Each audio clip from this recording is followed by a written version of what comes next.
Watching The Polygamist felt less like watching a documentary and more like watching an alternate version of my life. A version where I ignored every uncomfortable feeling, every inconsistency, every moment my intuition whispered, something isn't right here. And the strangest part, the truth wasn't hidden. Not really. It was there the entire time, just scattered in pieces. Pieces I kept trying to arrange into a story that made sense. And when I look back at things, I wasn't missing information. I was ignoring what was already in front of me. When I first met him, he seemed like the last person I needed to worry about. He was respected, professional, put together, the kind of man people automatically trust. At the time, I remember thinking he seemed safe. Maybe that's why I never expected what came next. I was new to the building, still learning people's names, still figuring out my surroundings. And there he was. Friendly, helpful, always around. I actually assumed he was married. I don't know why. Maybe it was the way he carried himself, so I kept my distance until one day he approached me. And when I asked directly whether he was single, he smiled and said, "If I wasn't single, would I be spending this much time with you?" At that time, the answer felt convincing, but when I look back,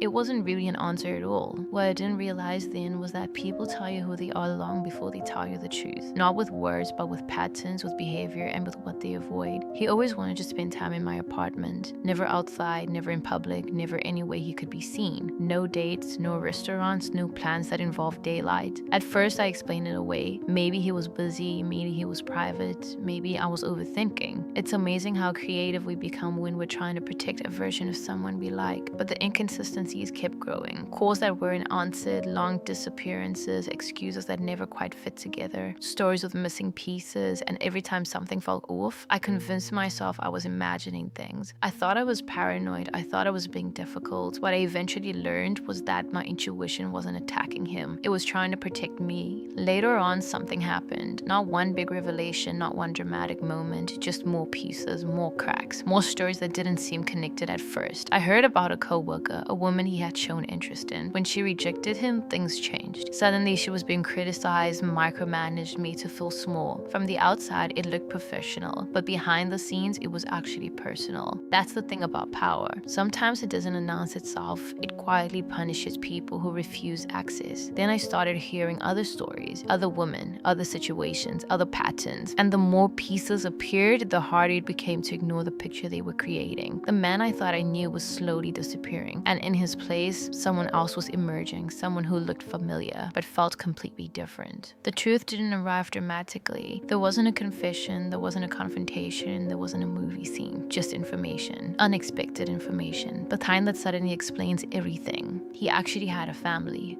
a wife, a child, an entire life I wasn't supposed to know about. And the strangest part about it all is that I wasn't shocked. I was relieved, because for months reality and intuition had been having an argument inside my head, and finally one of them won. Every unanswered call, every disappearance, every secretive meeting, every excuse. Suddenly it all made sense. The thing is, the truth has a way of introducing itself eventually, even when somebody spends years trying to hide it. A few weeks later, he came back, as if nothing happened, telling me he missed me, telling me he needed time, telling me we couldn't be together because of work policies, telling me he would find another job, telling me one day would figure it out. At that time, those words might have worked on a different version of me, a younger version, a lonelier version, perhaps a version desperate to believe potential over reality. Then he said something that stayed with me. He talked about me not living alone anymore, about being with him, building a life together. And that's when something shifted, because suddenly it wasn't sounding like love, it was sounding like control. Not partnership, control. Not freedom, control.